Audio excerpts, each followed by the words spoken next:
Salam à toutes, salam à tous. Aujourd'hui, on va traiter l'exercice 40, chimie. On commence. Voilà, donc voilà l'énoncé de l'exercice. On réalise une pile cadmium-argent par les deux couples oxydant-réducteurs Cd2+, Cd, les ions cadmium et le métal du cadmium, et l'ion Hg+, l'ion d'argent et le métal d'argent. Voilà. Donc la différence par rapport aux exercices précédents, c'est que ici on n'a pas le même nombre d'électrons échangés. Donc ici vous avez un ion de plus, ici vous avez un ion plus. Les deux solutions électrolytiques ont la même concentration molaire, C égale à 0,15 mol litre moins 1, et le même volume, V égale 400 ml. La masse de la partie immergée de l'électrode de cadmium, alors si nous avons une pile, c'est-à-dire nous avons une électrode de cadmium, une électrode d'argent, et puis le cadmium immergé dans une solution d'ion de cadmium, et l'électrode d'argent immergée ou bien plongée dans une solution contenant les ions Hg+. Alors, une précision, la masse de la partie immergée de l'électrode de cadmium est 3 grammes, c'est-à-dire on n'a pas toute l'électrode immergée, seulement une partie de 3 grammes. Au cours du fonctionnement de la pile, c'est-à-dire au cours du passage du courant, on observe un dépôt métallique d'argent sur une électrode. Voilà, la première question, sur quelle électrode on observe le dépôt métallique? Je crois que je l'ai expliqué. S'il y a formation de l'argent, c'est que l'argent, il provient des ions d'argent. Et les ions d'argent, ils sont avec l'électrode d'argent. Ils sont en contact avec l'électrode d'argent. Alors si Hg+ se transforme en argent, ben, il va se déposer, on va observer un dépôt sur la lame ou bien sur la plaque ou bien l'électrode d'argent. C'est une question directe. Voilà, je viens de l'écrire. Le dépôt métallique d'argent se fait sur l'électrode d'argent. Deuxième question, écrire l'équation bilan de la transformation qui a lieu dans la pile. On a déjà fait de pareilles questions. Alors, on va commencer par les demi-équations au voisinage des électrodes. Alors, d'après l'observation, s'il y a formation d'argent, c'est-à-dire ce sont les ions d'argent qui vont réagir. Alors, Hg+, elle va se transformer en Hg d'après le couple. Alors, pour équilibrer, il faut un seul électron. Alors, on a un gain d'électrons, c'est une demi-équation de réduction. Au voisinage de l'électrode de cadmium. Alors, les ions Hg+, ils reçoivent des électrons. Ces électrons, forcément, ils proviennent du réducteur Cd. Voilà, le cadmium, il va se transformer en ion Cd2+. Pour équilibrer, on a deux électrons. Puis l'équation bilan, ça c'est une oxydation, nous avons une perte d'électrons. Puis l'équation bilan, on doit avoir le même nombre d'électrons échangés. Ici vous avez 2, ici vous avez 1, alors on va multiplier par 2. Voilà, et on fait l'addition des deux demi-équations. On aura ici 2Hg+, plus Cd. Les deux électrons sont toujours simplifiés. Puis Cd2+, puis 2Hg plus Cd de plus. Voilà, donc ici nous avons Hg plus avec Cd et puis Hg avec Cd de plus. Voilà notre réaction bilan au cours de la transformation ou bien au cours du fonctionnement de la pile. Troisième question. Donnez le schéma conventionnel de cette pile. Schéma conventionnel, c'est-à-dire le schéma simplifie les électrodes, les solutions, les ions électrolytiques et la polarité tout simplement de la pile. Voilà. Donc ici, le schéma conventionnel. Voilà, nous avons l'électrode cadmium, les ions cadmium, le pont salin, une solution contenant les ions Hg+, et l'électrode Hg.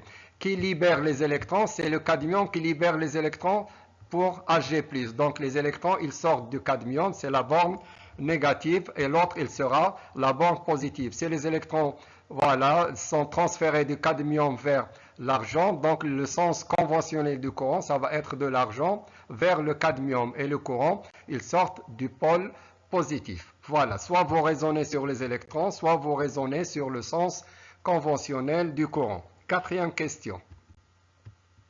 Calculer la valeur de l'avancement maximum de la réaction. Voilà, donc le tableau d'avancement, voilà notre réaction bilan. Alors je vais dresser le tableau d'avancement. Donc ici nous avons l'instant initial, nous avons des ions, une quantité de matière initiale de Hg+, de même pour Cd et de même pour Hg et les ions Cd2+. Au début, on a chacun une certaine quantité de matière initiale.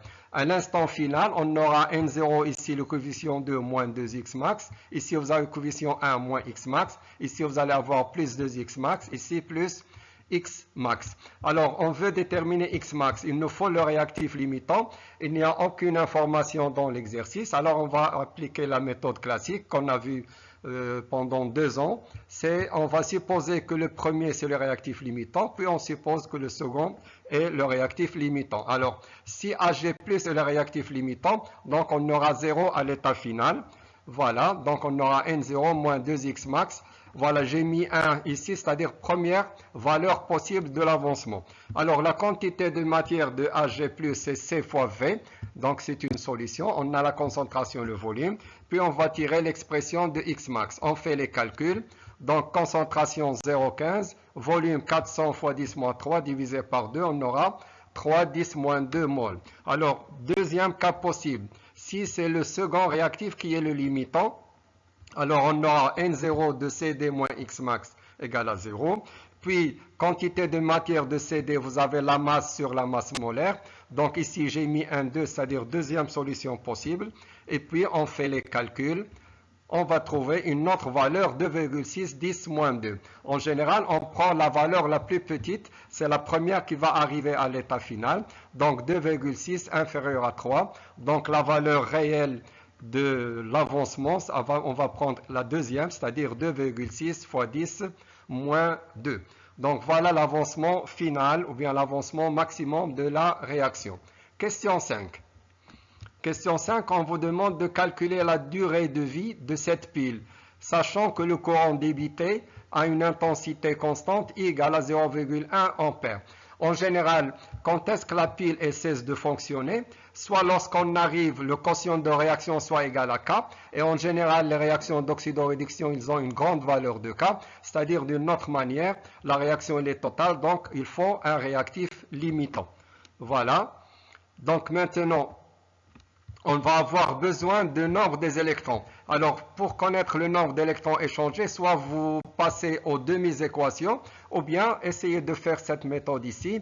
Vous prenez l'équation bilan, vous pouvez ajouter une petite colonne ici pour marquer ce que vous avez fait dans les demi-équations. Donc, les demi-équations, quel est le nombre des électrons sont échangés, que ce soit pour la première ou la deuxième, c'est 2 électrons, donc on aura 2x max. Donc, la quantité de matière échangée d'électrons, c'est 2x max. Voilà, je répète, soit vous utilisez les demi-équations, soit vous pouvez faire cette idée ici, ajouter la colonne et faites la remarque pour les électrons.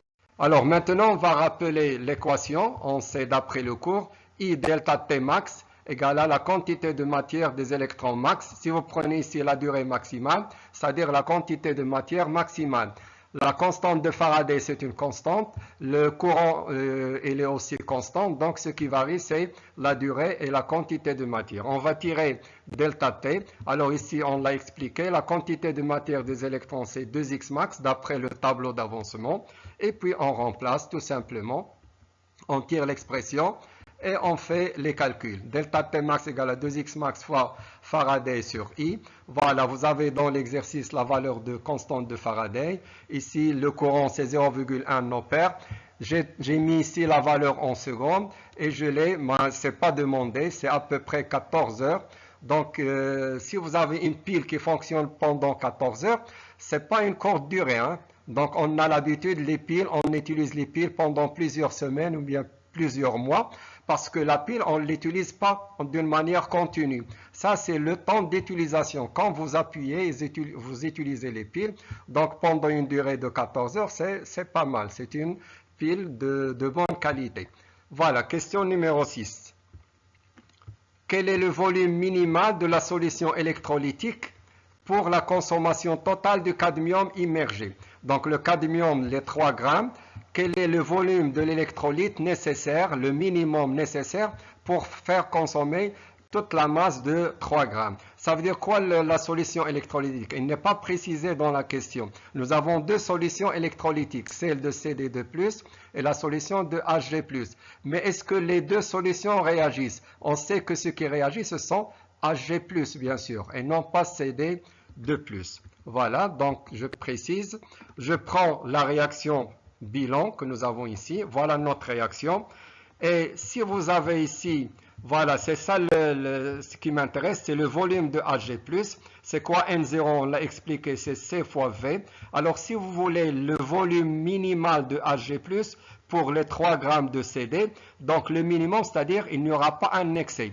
Il n'y aura pas excès de Hg+, et il n'y aura pas excès de CD. Qu'est-ce que ça veut dire ça? Ça veut dire que les deux réactifs, ils seront en même temps limitants. Le premier, il est limitant et le second, il est limitant, c'est-à-dire un mélange stoichiométrique ou bien un mélange équimolaire. Voilà, c'est ça l'idée. Donc, il faut considérer les deux réactifs limitants. Comme ça, vous êtes sûr que vous avez pris le minimum nécessaire. Voilà, donc d'après le tableau d'avancement, on peut avoir les deux cas. C'est-à-dire, le premier cas, c'est quoi la quantité de matière de Hg? C'est C fois V. Donc, dans ce cas, puisque c'est limitant, c'est le volume minimum. Et puis, N0 de CD, c'est petit m sur grand M. Voilà, on a déjà fait ça dans la question précédente. On tire l'expression de Xmax, voilà, pour le premier et le deuxième. À partir d'ici, Xmax, c'est CV min sur 2. Xmax, c'est M sur petit m sur grand M. On fait l'égalité entre les deux. Voilà, donc on aura ici l'égalité entre les deux. Et on va tirer l'expression du volume minimum. Avant de faire l'application numérique, je précise, si vous voulez une masse minimale ou bien un volume minimum ou bien une quantité minimale, ça veut dire qu'il n'y aura pas d'excès. Donc s'il n'y aura pas d'excès, ça veut dire que les deux réactifs, ils sont limitants. Alors rappelez l'idée. Voilà, on fait l'application numérique. Tout simplement, vous avez la masse, le volume, la masse molaire. Le volume, c'est à peu près 0,356 litres. C'est à peu près 356 millilitres. Donc, ça, c'est le volume minimum. Dans l'exercice, on avait 400. C'est pourquoi il était en excès. Il n'était pas le réactif limitant. Donc, 400, c'est beaucoup. Donc, il faut tout simplement 356. Voilà, j'espère que c'est clair. Essayez comme d'habitude de refaire vous-même les exercices. Bon courage au prochain exercice.